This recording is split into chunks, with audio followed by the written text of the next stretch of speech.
What this meant is that I believe, I'm not sure when one should begin this particular story, but in the last 20 or 30 years, in the United States, because I don't know the situation elsewhere, there has been a violent clash in Marxism, for example, between a French tradition, a structuralist tradition, and a German tradition, a dialectical tradition.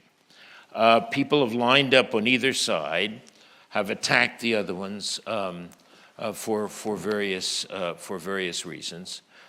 And so, oddly, I've always been caught in the middle of this because the French thought that I was too German and the Germans thought I was too French.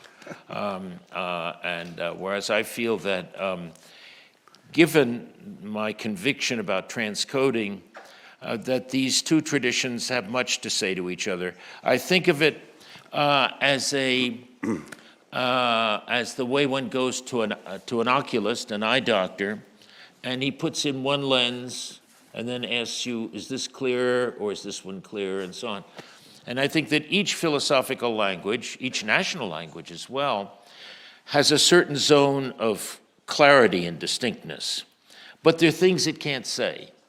And another language has a somewhat different zone, and there are different things that it can't say.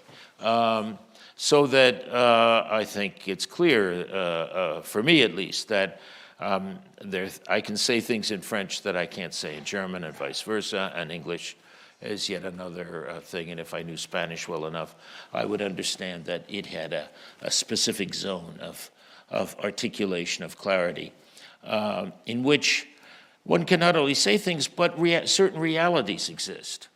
And those realities, it's not that they don't exist for the other languages, but those other realities are more blurred.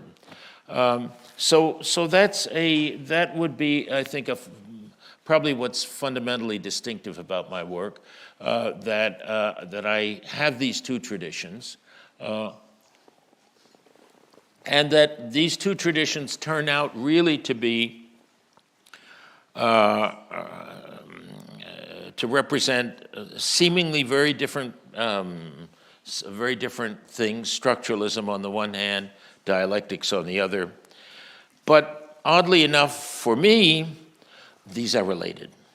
The structuralist discovery of oppositions, it seems to me very closely related to the dialectical use of oppositions. And so I think it's useful to pass back and forth. But the people who don't like that call that eclectic and putting contraries together. Well, that's enough of that answer, I think. No, it's not.